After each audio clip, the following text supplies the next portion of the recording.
Alright, what's going on, guys? Welcome back to the channel. Today we're moving along the Paranormal Activity franchise. I know it's been a while. We had the Christmas season in between it, and I haven't reviewed Paranormal in probably over 2 months. So it's been a while. I do plan on finishing this franchise. I know it's a long one, but I kind of went through a phase when I started reviewing the first two movies where I really had an itch to watch first-person or found footage films, you'd call them. And I don't know why, I just went through that weird phase. Found footage actually isn't my genre, like my favorite genre. I just had a weird itch to watch those movies, and I kind of lost it, especially in the Christmas season. And now I wouldn't say I'm fully back into that itch of wanting to watch these movies, but I do want to finish the series for the channel since I started it. I don't want to leave off another series that I haven't finished. I already have plenty of those, and I'm working on finishing them up. So without further ado, we're on Paranormal Activity 3. It was released in 2011 and looks like it was directed by Ariel Schulaman and Henry Joost. So this one is actually, if I'm not mistaken, it's one of the more popular Paranormal Activities. Most people talk about 3. Most people have this one on the top of their list whenever they talk about Paranormal Activity. And this is definitely one that I recognized right off the bat. I can't remember, but I'm pretty sure before I started this franchise, I seen one Paranormal Activity movie all the way through. And as soon as I started this one, Paranormal Activity 3, I realized that it was this one. 3 was the one that I've seen before I started this series. I didn't remember everything. I just know that this is the one that we watched like at my buddy Preston's, or P-Wing, you might know him. Back when we were littler, back in grade school, we would always watch movies at his house, and Paranormal Activity 3 was one that he happened to just own on DVD, so that's the one we watched. I recognized the ending. That was what was kind of unfortunate about this rewatch, is the ending was the only thing I remembered, which is kind of the only rememberable thing about these movies. And so I kind of watched all the filler, and I knew exactly what was going to happen at the end. So that was a little bit disappointing, but I powered through it anyway. But I will have to say that out of what I have seen, this is probably the best one I've seen yet. I think this is one where they really captured what they originally intended to do with the Paranormal Activity movies. It's set in the 80s. It's a prequel to both of the films.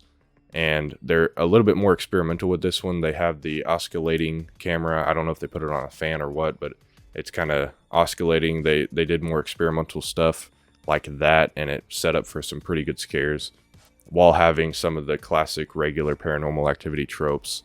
You have the 2 little girls, which put on a good act for this type of movie. It sets off a little bit more of intensity because it's little children, and they have a camera set up in their room, and it's kind of based around the children. One little girl in particular is the one communicating with this demon throughout the whole movie. Where the demon kind of lives is in the girl's bedroom, so it has that aspect to it, which I thought was pretty good. And the girl communicating with the demon was kind of the most creepy part of the movie, so I think that worked really well. And as far as the found footage aspect of it, I think the acting, although it wasn't the greatest acting, just because it is, it's understandable because it is so hard to do good acting in a found footage movie. Like, if you can act really good in a found footage movie, you are a terrific actor. I've yet to see one ever. I mean, there are some very good actors out there, but found footage is so awkward and weird to act out, and it's very hard to like seem really real. And I've just never really seen somebody completely pull off the found footage acting. Maybe it's just me, but I can see right through most of it. But with that being said, I think this one does do the best acting out of the 3 that I've seen so far. And as far as the story, I think the story is the best of the 3 as well. I mean, it was the most intriguing just because, like I said, the little girl aspect, and then you have the parents and the babysitter. Overall, I think I bought into this story more than the first 2, especially. I feel like the second one was like a wash, rinse, repeat of the first one. And the first one really wasn't that intriguing to me, even though it's kind of a classic in its own way. I didn't fully buy into it. And although it's not like the greatest story of all time, I definitely bought into this story a lot more than the other 2. So I'll give it that. Overall, just the flow of the movie and The jump scares were okay for, I don't know. I don't fully get scared by jump scares, but the suspense of it is better than the two. Suspense is what really gets me, and that's what I dig. So that boosted up a lot because I think I had more suspense than the first two. And the ending, although it's kind of cliche, I mean, pretty much so far, and from what I've heard, they're all like this, where the whole movie is kind of just build up and build up, build up, build up, and then in the last 10 minutes, something crazy happens. That's kind of how found footage goes anyway. But the ending definitely was the best of the three as well. They end up switching houses, and you have this whole cult aspect with I think it's the wife's side of the family. And I think it was pretty creepy. The camera went out of focus there.